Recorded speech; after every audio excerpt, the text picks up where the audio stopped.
Capítulo 1, quero agradecer pelo convite, estar mais uma vez com vocês, na reunião dos jovens.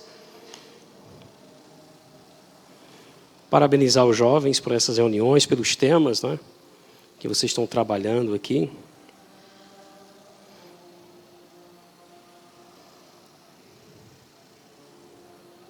O Igor pediu para falarmos sobre a ira de Deus, e é o que nós vamos tentar fazer nessa noite. Romanos capítulo 1, veja, por meio dessa carta que foi escrita pelo apóstolo Paulo, essa é uma carta muito especial, carta de Paulo aos Romanos, né? Carta que ele escreveu à igreja de Cristo que estava em Roma. Essa carta, por meio dela, homens como Agostinho de Hipona, o Santo Agostinho, o reformador Martinho Lutero, John Wesley, esses homens tiveram um encontro com Cristo, ou seja, entenderam a verdade a partir da carta escrita por Paulo aos Romanos. É uma carta especial. João Calvino costumava dizer que se você consegue entender a carta de Paulo aos Romanos, você consegue entender toda a Bíblia, né? Ela faz uma espécie de apanhado daquilo que é de fato a teologia bíblica. Então é uma carta muito especial. E eu queria começar lendo com vocês os dois versículos que são, na verdade, os dois versos centrais da carta. São os versos 16 e 17 do capítulo 1. E a partir daí você deixa a Bíblia aberta, porque a gente vai trabalhar exatamente nesse primeiro capítulo, tá certo? Olha o que é que diz o verso 16 e 17. Pois não me envergonho do Evangelho, porque o Evangelho é o poder de Deus para a salvação de todo aquele que crê, primeiro do judeu e também do não judeu. Visto que a justiça de Deus, ou a forma como Deus justifica o homem, está revelado no Evangelho de fé em fé, como está escrito lá em Abacuque, o justo viverá por fé. Nesses dois versículos que nós lemos, e vou dizer por que eles são centrais, esses dois versículos trazem um resumo do que é toda a carta. Esses dois versículos eles apontam para a intenção do apóstolo Paulo ao escrever a carta aos Romanos. E qual a intenção de Paulo quando ele escreve essa carta? Apresentar o Evangelho como a única solução para os homens. Essa é a intenção de Paulo.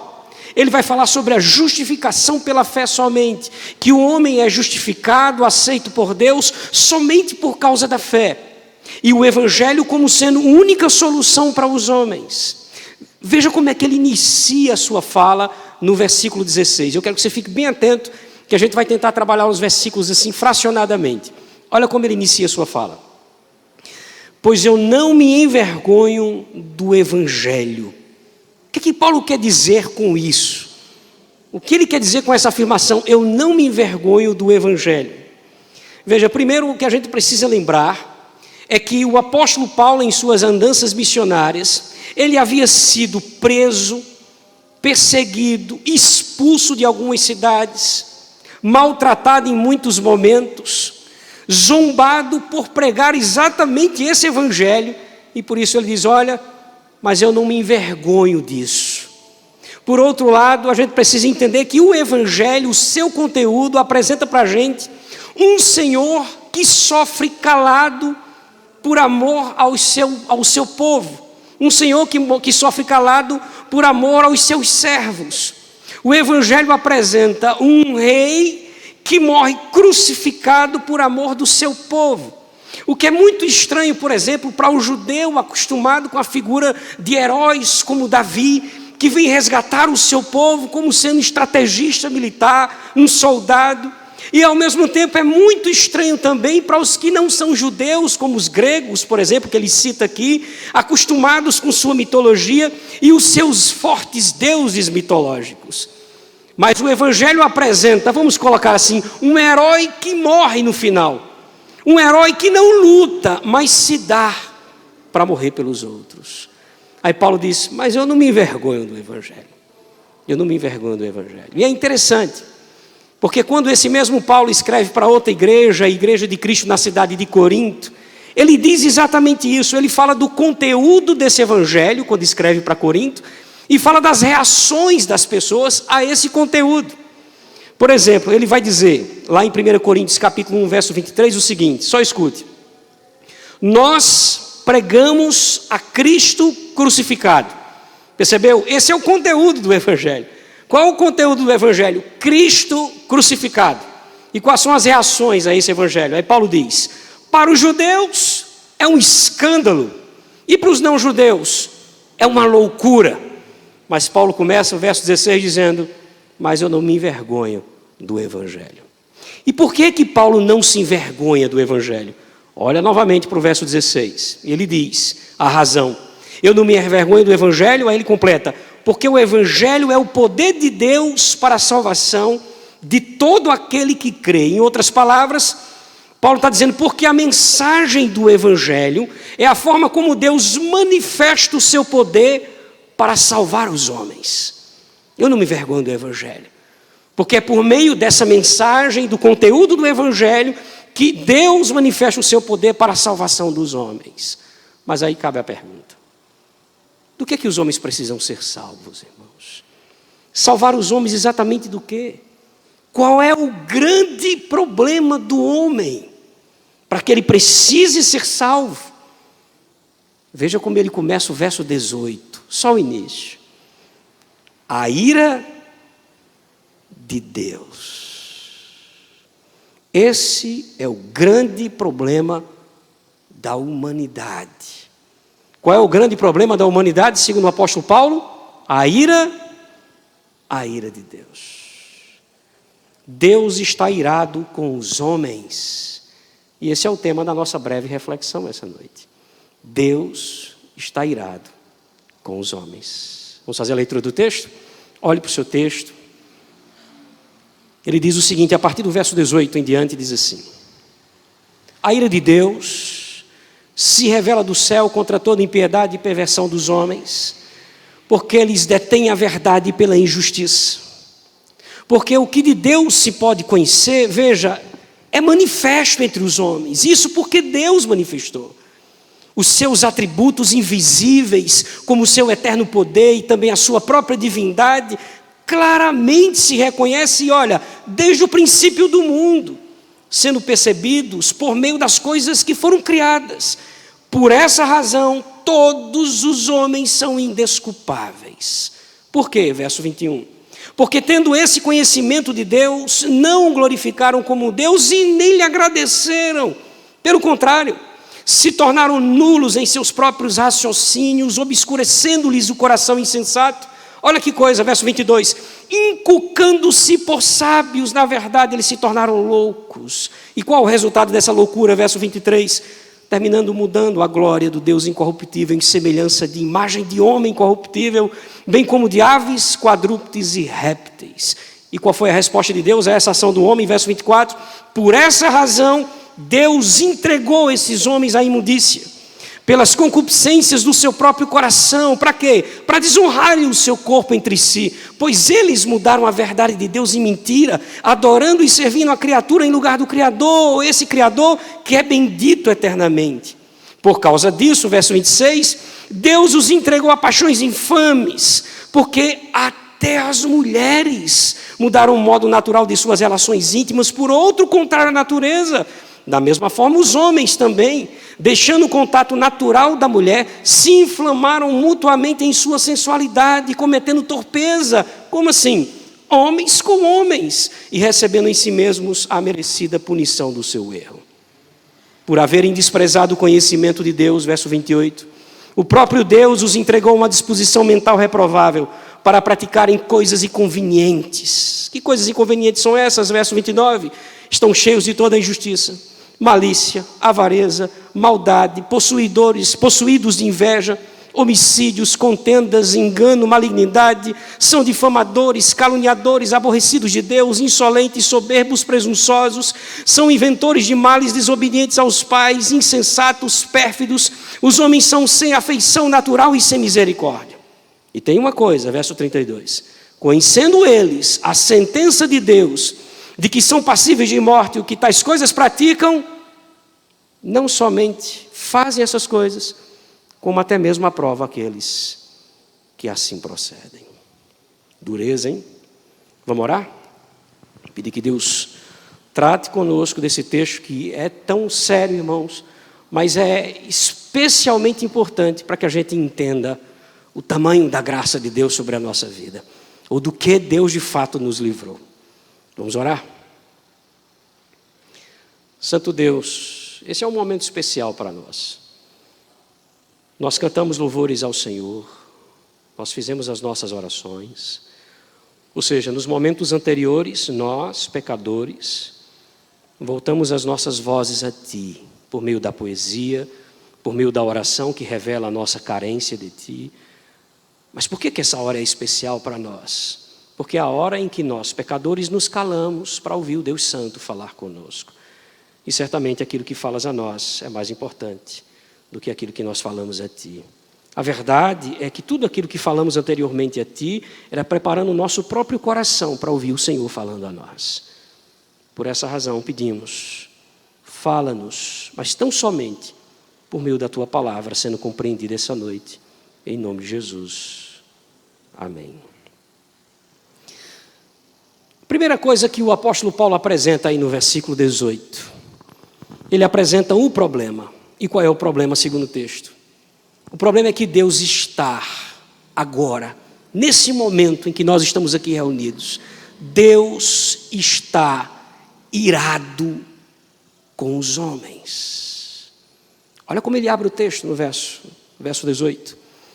A ira de Deus se revela do céu. Quais são as razões?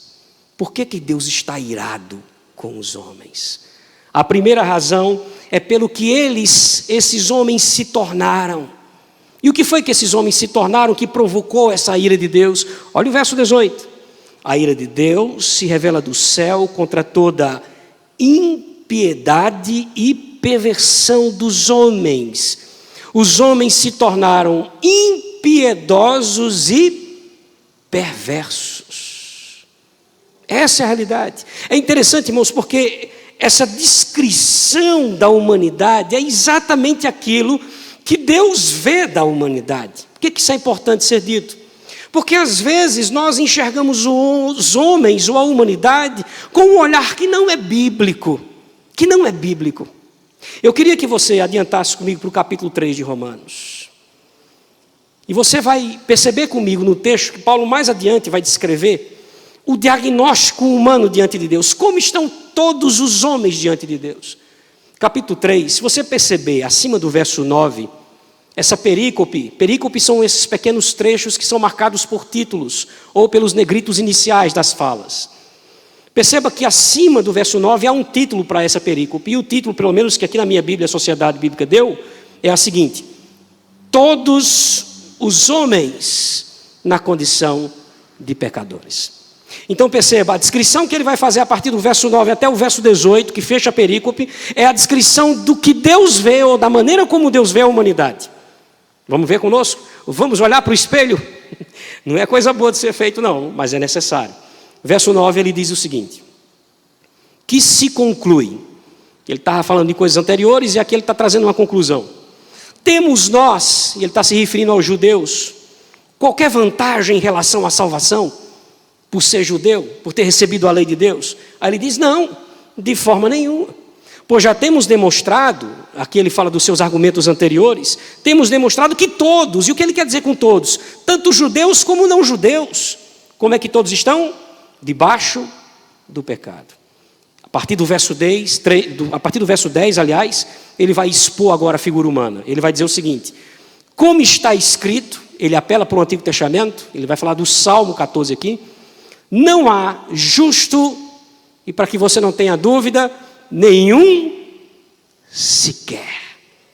Diante de Deus não há ninguém justo. E ele continua: não há quem entenda, não há quem busque a Deus. Todos se extraviaram e a uma se fizeram inúteis. Não há quem faça o bem, não há um sequer. Como é a garganta dos homens? A garganta deles é sepulcro aberto, com a língua urdem engano, veneno de víbora está nos seus lábios, a boca eles têm cheia de maldição e amargura, seus pés, eles são velozes para derramar sangue, nos seus caminhos a destruição e miséria, desconhecem o caminho da paz. Somos nós. Você já tinha se visto dessa forma na Bíblia? Somos nós. É engraçado que a gente decora alguns textos, e é interessante que a gente decore mesmo textos bíblicos, mas esse aqui talvez seja um daqueles que a gente não queira decorar. Mas essa é precisamente aquilo que é a humanidade. E por que os homens são assim?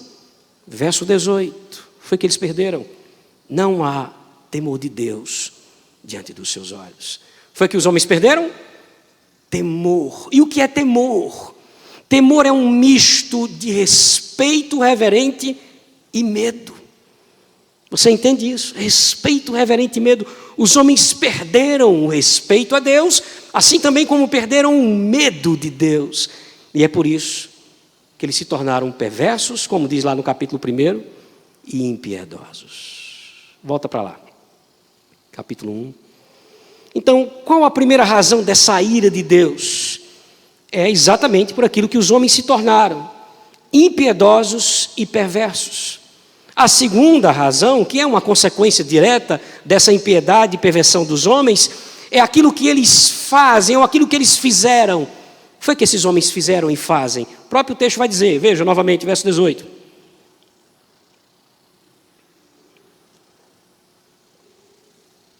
A ira de Deus se revela do céu contra toda a impiedade e perversão dos homens. Isso é o que os homens são e que atrai a ira de Deus, perversos e impiedosos. Mas aí ele explica no final o que é que eles fizeram para atrair essa ira de Deus. Os homens que detêm a verdade pela injustiça. A palavra grega que foi traduzida aqui com o verbo deter, ela poderia também ser traduzida com manter amarrado, manter preso, ou como alguns comentaristas preferem, sufocam a verdade. Então o que é que ele está dizendo aqui?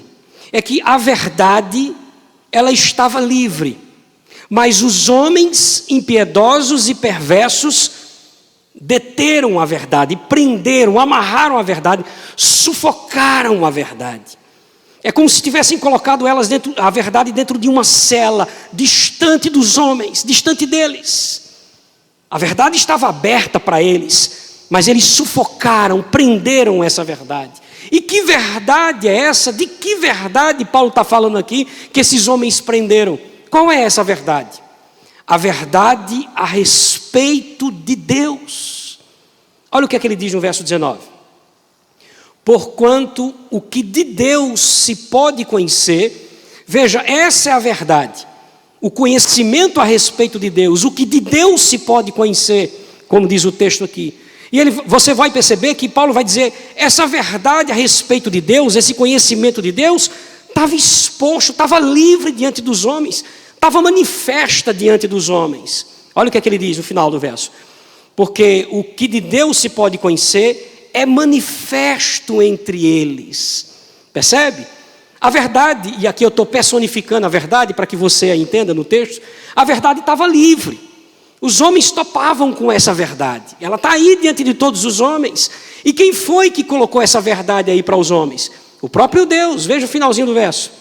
Porque Deus lhes manifestou. Deus fez essa verdade livre. E o que é que essa verdade que estava livre, que depois foi sufocada pelos homens, o que é que essa verdade falava de Deus? Essa verdade apresentava aos homens os atributos de Deus. Em outras palavras, essa verdade, ela apresentava aos homens as características de Deus, as qualidades de Deus. Olha o que ele fala no texto, no verso 20. Porque os atributos invisíveis de Deus, que atributos são esses? Ele cita o seu eterno poder, como também a sua própria divindade. Percebe o que é que essa verdade dizia aos homens? Essa verdade falava da divindade de Deus. Em outras palavras, essa verdade apresentava Deus como um Deus que existe, um Deus que é verdadeiro, Ele existe, Ele é Deus. Mas ele continua dizendo, olha, os atributos invisíveis de Deus como o seu eterno poder e a sua própria divindade. Então essa verdade apresentava a existência de Deus, mostrando que Ele existe, mas também apresentava o poder de Deus, mostrando que Ele é poderoso. Então essa verdade estava manifestada diante dos homens, ela estava livre diante dos homens. E o que essa verdade falava a respeito de Deus? Que Ele é Deus, Ele existe e que Ele é poderoso. Essa era a verdade. 4 últimas informações ele traz aqui no verso sobre ela. Você está acompanhando? Olhe para o seu texto. Olha o que ele vai dizer. 4 coisas sobre essa verdade. Primeiro, ela é fácil de ser encontrada.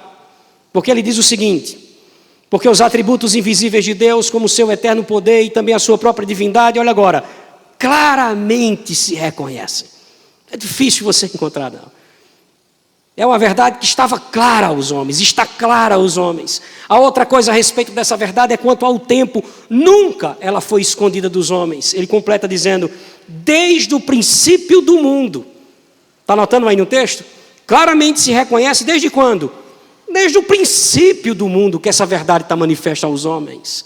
A terceira informação é onde ela estava, como ela se manifesta, por meio das coisas que foram criadas.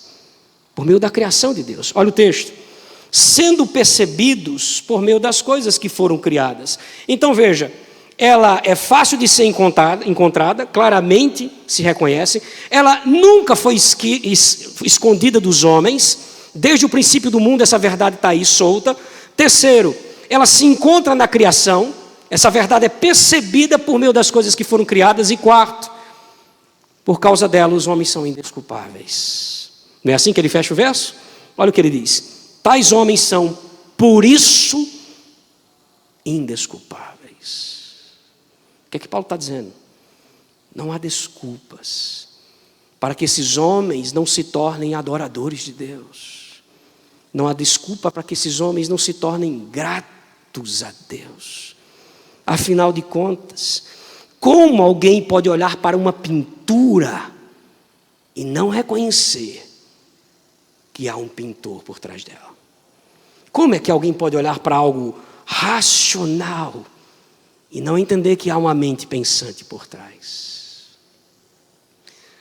Semana passada, eu assisti no YouTube uma reflexão de um pensador brasileiro, não é? Falando sobre o ateísmo, o seu ateísmo. Ele é ateu, ele se apresenta como ateu e explica por que ele é ateu. Muito educado, muito cortês, muito inteligente, muito sábio, mas ele apresenta as razões do seu ateísmo. E eu fiz um comentário, coloquei um comentário. Ao final de assistir o texto lá, eu coloquei nos comentários, eu coloquei o meu comentário. E um dos seguidores desse pensador, insatisfeito com o meu comentário, ele se posicionou e disse assim, olha, você consegue provar a existência desse seu Deus? Porque se você não consegue fazer isso, por favor, cale-se. Ambiente da internet é assim, né? Por favor, cale-se. E aí eu disse, olha, eu não vou passar muito tempo aqui falando com você sobre isso. Eu só quero que a gente pense junto, eu coloquei. Os homens, os arqueólogos, os historiadores, os estudiosos, eles entram nas cavernas, nas suas escavações, e encontram nas paredes e nas pedras pinturas antigas que, segundo eles, datam aí milênios. E olham para aquelas pinturas que são racionais, que não são pinturas soltas, mas pinturas lógicas, que fazem sentido. Aqui há uma pintura de um homem e esse homem está pescando ou está caçando. Aqui há um homem e uma mulher e mais 2 crianças representando uma família. E por causa da pintura, às vezes uma pintura tão tola, até infantil, eles dizem, um homem passou por aqui. É assim que fazem? E esses são os seus vestígios. Ou aqui está a prova de que há séculos atrás, há milênios atrás, a figura humana passou por aqui.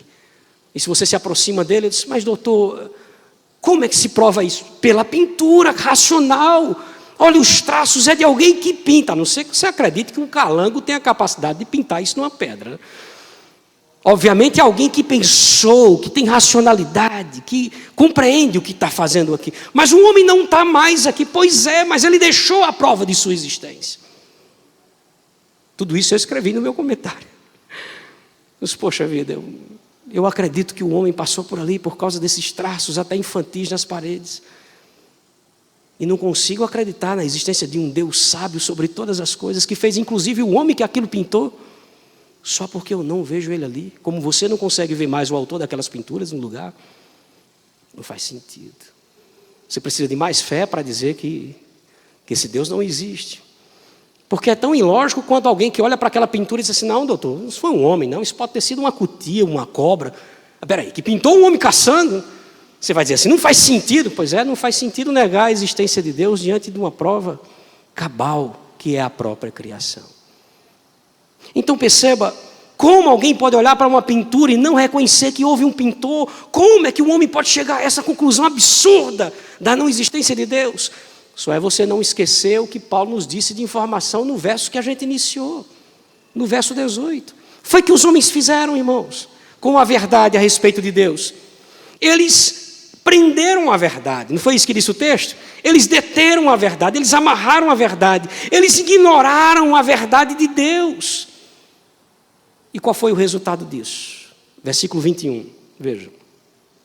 Porquanto, tendo conhecimento de Deus, em outras palavras, mesmo diante desse conhecimento de Deus, dessa verdade a respeito de sua divindade, do seu poder, que é a revelação geral de Deus, mesmo diante disso, duas coisas esses homens deixaram de fazer.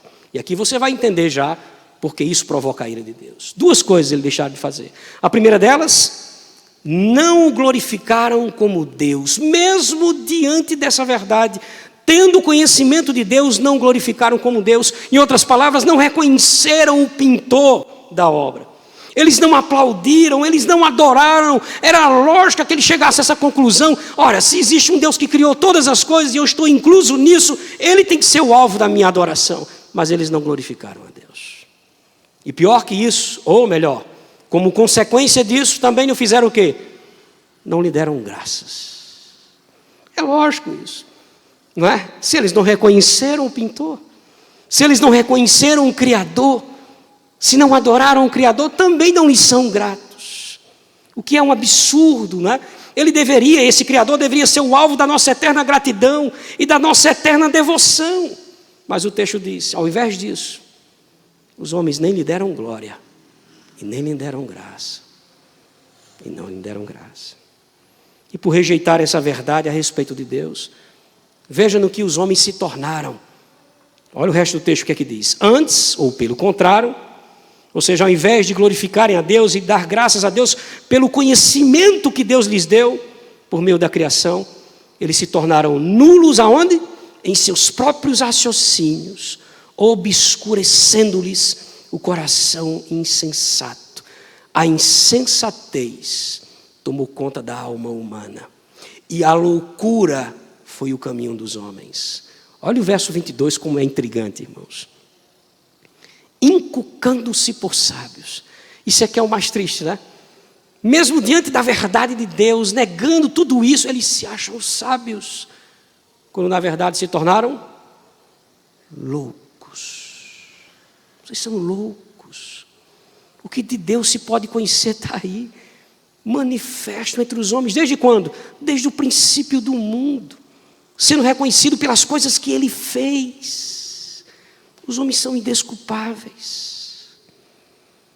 Eles se tornaram loucos.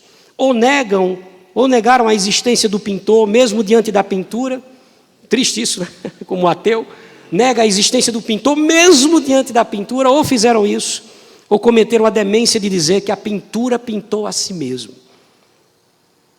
Você já ouviu alguém que, diante da criação de Deus, chama a criação de Deus de mãe natureza, personificando a criação, como se ela fosse capaz de gerar a si mesmo? Pois é. Foi por aí que os homens foram. O homem, em sua loucura, se tornou um idólatra. Então, só recapitulando, Deus se manifestou a esse homem por meio da criação, mostrando a ele claramente, segundo o versículo 20, a sua própria divindade e o seu poder, e isso desde quando? Desde o princípio do mundo. E mesmo assim o homem sufocou a verdade. Lembra da palavra? Ele prendeu a verdade numa cela e passou a agir como se fosse um louco e um ingrato diante de Deus. Ao invés de adorar o seu Criador, substitui o Criador pela própria criação. Como assim? Pasme. Ao invés de adorar o Criador, ele substituiu o Criador pela criatura. Olha que ponto ele chegou. Diante de toda essa revelação, ele ainda foi capaz de adorar a criatura no lugar do Criador. Olha até onde ele chegou. Olha os versos. Verso 24 ele diz assim, aliás, verso 23. Mudaram a glória do Deus incorruptível. Mudaram em semelhança de imagem de homem corruptível. Não só como homem, mas também mudaram pelas aves, pelos quadrúpedes, pelos répteis. Verso 25, explicando o 24. Pois eles mudaram a verdade de Deus. Lembra da verdade de Deus que eles sufocaram lá no versículo 18? Eles mudaram essa verdade de Deus em mentira, adorando e servindo a criatura, a pintura, no lugar do Criador ou do pintor, que é bendito eternamente. Amém. Agora você entende o que ele quer dizer com o verso 18. A ira de Deus se revela do céu contra toda impiedade e perversão dos homens, que detêm a verdade, sufocam a verdade pela injustiça. Não dá para entender a ira de Deus? Agora você diz assim, agora eu sei por que Deus está irado. Agora eu entendi a razão da ira do Senhor. E o resultado, meus irmãos, do homem ter feito isso é mais triste ainda. Se até agora já foi muito triste entender a ira de Deus, mas muito necessário, para que dessa forma você e eu, nós possamos valorizar a graça de Deus, manifesta no Evangelho, como ele vai dizer, como ele disse nos versos anteriores, 16 e 17. Qual foi o resultado disso? Ou seja, o resultado do homem ter abandonado a Deus ou as verdades de Deus. Você sabe qual foi o resultado? Deus também abandonou os homens. O fato de Deus abandoná-los é a manifestação da sua ira sobre a humanidade. Vamos ver isso? Todo mal que nós vemos na humanidade hoje é fruto disso aqui que a gente está estudando. Todo mal. É interessante, porque você e eu vamos sair daqui entendendo muito bem de onde é que vem tudo isso. Todo o mal que acontece na humanidade é fruto do que nós estamos estudando aqui. Olha o que ele diz agora sim no verso 24. Por isso, ou seja, essa é a resposta de Deus, por tudo isso que o homem fez e se tornou, por ter o homem abafado, cancelado, preso ali, detido essa verdade do conhecimento de Deus, por causa disso, verso 24, Deus entregou esses homens à imundícia, pelas concupiscências do seu próprio coração pecaminoso, né? Para fazerem o quê? Desonrarem o seu próprio corpo, o seu corpo entre si. Então veja, Deus entregou os homens aos seus próprios pecados. É estranho isso, né? Como foi que Deus respondeu a esse abandono dos homens em relação à verdade de Deus claramente exposta entre eles? Deus os abandonou aos seus próprios pecados. Você não conseguiu entender isso ainda? Verso 26. Porque Paulo insiste 3 vezes para que você entenda o resultado disso. Propositalmente, claro. Verso 26 ele diz, por causa disso, perceba, antes da gente dar continuidade, olha a maneira como ele se expressa no 26, idêntica à maneira como ele se expressa no 24, percebe? No verso 24, por isso, ou seja, porque os homens abafaram, mataram, sufocaram a verdade a respeito de Deus, aí ele vem para o 26, por causa disso, e a consequência é a mesma, os entregou Deus às paixões infames. E aí ele diz, porque até as mulheres, porque nas culturas as mulheres eram geralmente as últimas a serem afetadas pela depravação moral, eram as últimas a serem afetadas, mas assim, até mesmo as mulheres, olha que como chegou, e ele diz, preste atenção, porque até as mulheres mudaram o modo natural de suas relações íntimas por outro, que não é natural, que é contrário à natureza. Aí verso 27, e os homens também deixaram o contato natural, que era o contato com a mulher, e se inflamaram mutuamente em sua sensualidade, cometendo torpeza. Ele explica, homens com homens, e recebendo em si mesmo a merecida punição por seu pecado. Ele usa o pecado aqui, claramente, a gente entende que pecado é esse, não é? Ele usa o pecado da homossexualidade como um exemplo aqui da inversão de valores. Não é que seja o pior dos pecados, o maior dos pecados. A Bíblia não trata assim. mas usa a homossexualidade simplesmente para mostrar, para você entender o cúmulo que chegou à inversão dos valores no pecado humano. Deus os entregou aos seus próprios pecados. E se ainda não ficou claro para você, verso 28, ele vai repetir novamente isso. Por haverem desprezado o conhecimento de Deus. Ele começa o 28 da mesma maneira como ele começou o 26, da mesma forma como ele começou o 24. Não foi? Olha o 24. Por isso, ou seja, por desprezarem o conhecimento de Deus, aquela verdade que eles sufocaram. Verso 26. Por causa disso, por desprezarem o conhecimento de Deus, a verdade que eles sufocaram. Verso 28. Por haverem desprezado o conhecimento de Deus, de novo, está vendo? O próprio Deus os entregou a uma disposição mental reprovável para praticarem coisas inconvenientes. Porque eles desprezaram a verdade. Porque eles desprezaram a verdade. Essa revelação geral de Deus. É assim que na teologia nós entendemos essa maneira de Deus se revelar aos homens. Por meio da natureza, por meio da criação, como Paulo colocou aqui. Deus se revela de uma forma geral aos homens, a um público geral. E os homens desprezaram essa verdade. Sufocaram, como ele diz aí, mesmo diante dessa prova de sua existência, de sua divindade e do seu poder. O que foi que Deus fez então? Aí vem o verso 24, 26 e 28. Deus entregou os homens aos seus próprios pecados. Olha o resultado novamente. O próprio Deus os entregou a uma disposição mental reprovável para praticarem coisas inconvenientes. Que coisas inconvenientes são essas? E é bom porque aqui fica claro para nós que a homossexualidade não é o único pecado reprovável aqui. Ele foi usado como exemplo, mas veja a que pecados Deus nos entregou. Deus permitiu que essa sociedade pecaminosa, contrária à sua vontade, que sufoca a sua verdade, viva como quer.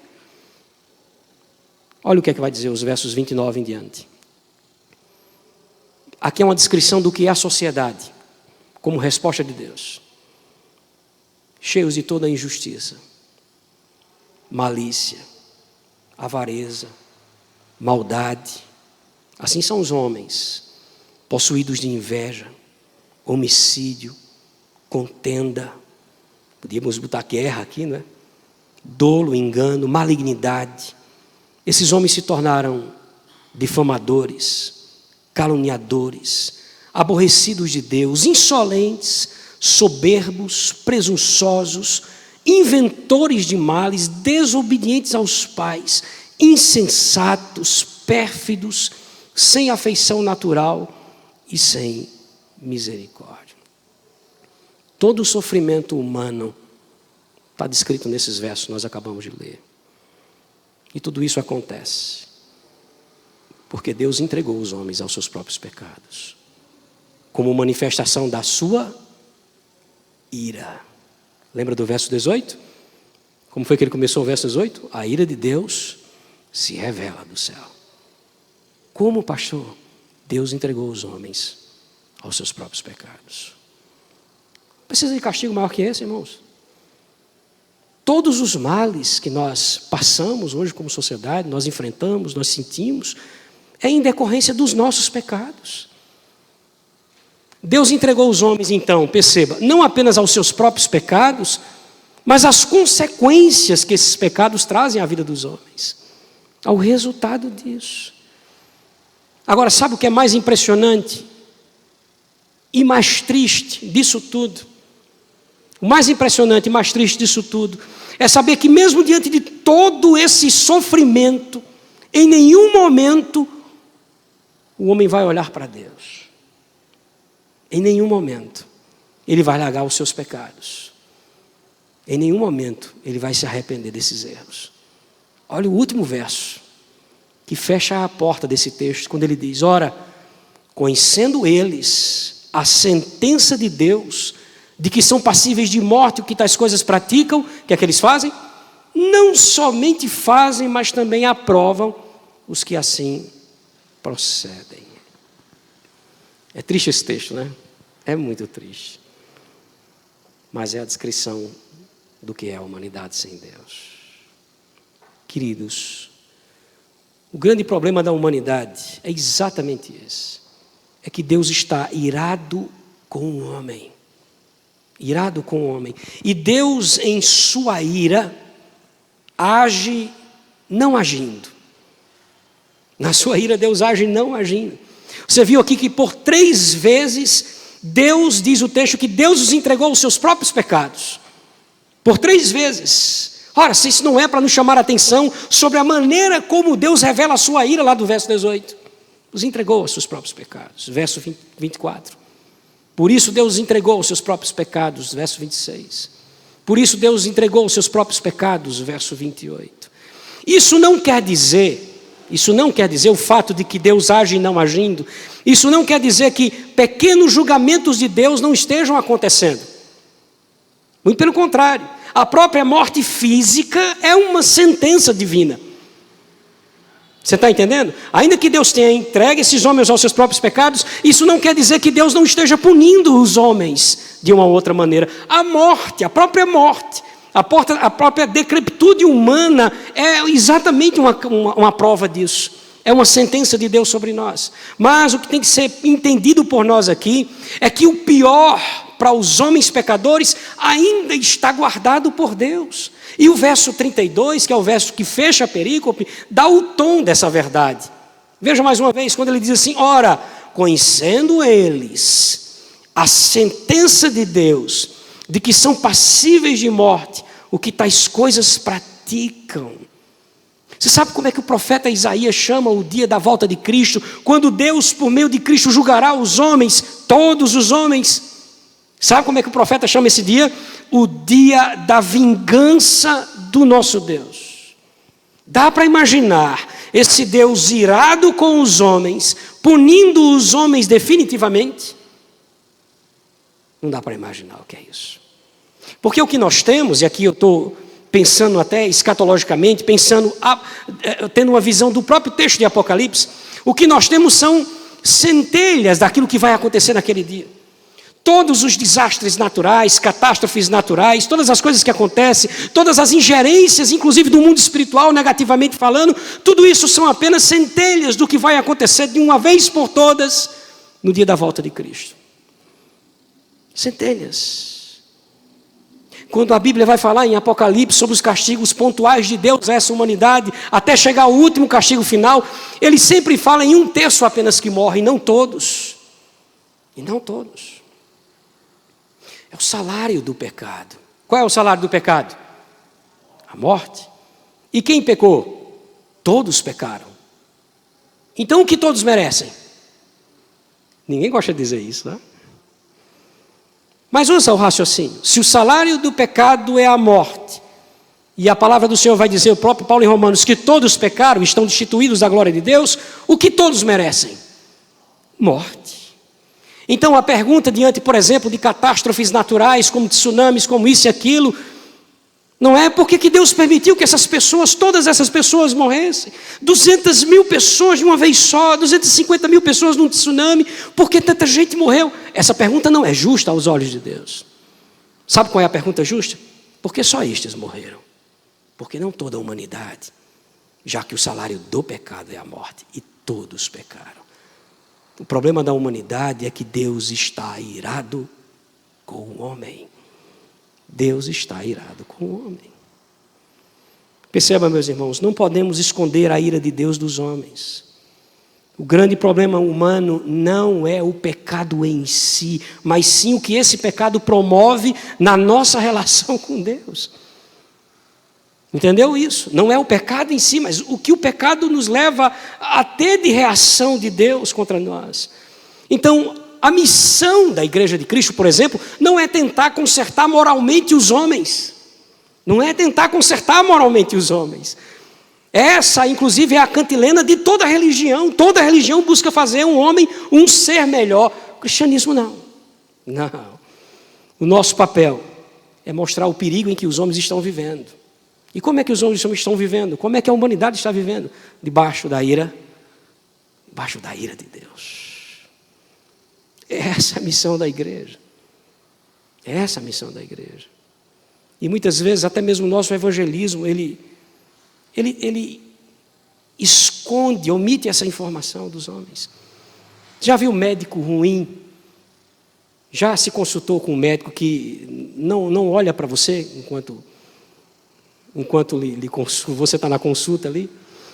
E você começa a dizer a ele, eu estou sentindo isso aqui, estou sentindo aqui, e ele está lá. E eu estou sentindo, aí ele termina, isso é uma virose. E você diz, poxa, como é que ele pode ter esse diagnóstico dessa maneira, sem nem me consultar, sem nem olhar direito para mim? E de repente, meses se passam e você descobre que o problema que você tinha era um problema muito maior. Você vai dizer que esse médico foi um bom médico? Ele não foi um bom médico. Ele não me falou a verdade sobre como eu estava. E por que no nosso evangelismo a gente esconde dos homens a verdade? E qual é a grande verdade dos homens? Não é que eles precisam melhorar na relação com os pais, não é que eles precisam deixar as drogas, não é que... Tudo isso é uma verdade, uma vez que o homem é regenerado por Deus, pela própria relação dele com Deus essas coisas acontecem. Não é? Essas melhorias morais no homem acontecem. Mas esse não é o grande problema dos homens. Porque ele pode muito bem deixar as drogas, fazer as pazes com os pais, passar a ser um homem mais honesto em seus negócios e continuar debaixo da ira de Deus. A missão da igreja é dizer, olha, a situação é difícil. Você precisa entender como é que você está. O papel da igreja é mostrar o perigo de viver debaixo da ira de Deus e apresentar a única solução para os homens. Que solução é essa? Ora, gente, como foi que a gente começou o texto? Capítulo 1, verso 16 e 17. O que é que Paulo disse?